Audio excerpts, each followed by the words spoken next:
Is there an evidence that Jesus died on the cross in the Bible?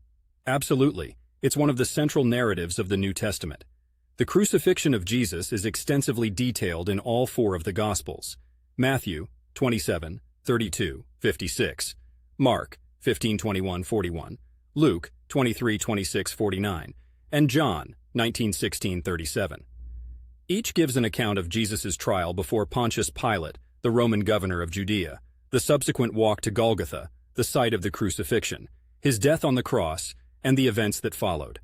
But it's not just a blip in the text. The depiction in each gospel is dramatic and full of detail, from Simon of Cyrene being compelled to carry the cross, the soldiers casting lots for Jesus' garments, to the sign above his head proclaiming him King of the Jews, and the darkness that fell over the land.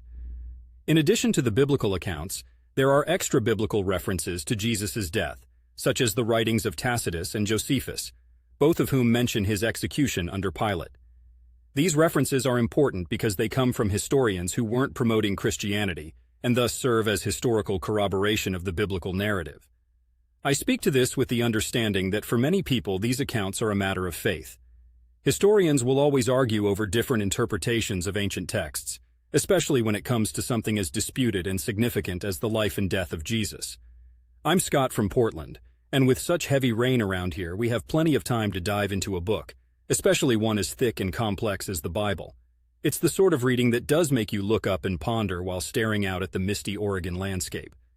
You might not find this kind of quiet contemplation on every busy city street, but that's the beauty of Portland.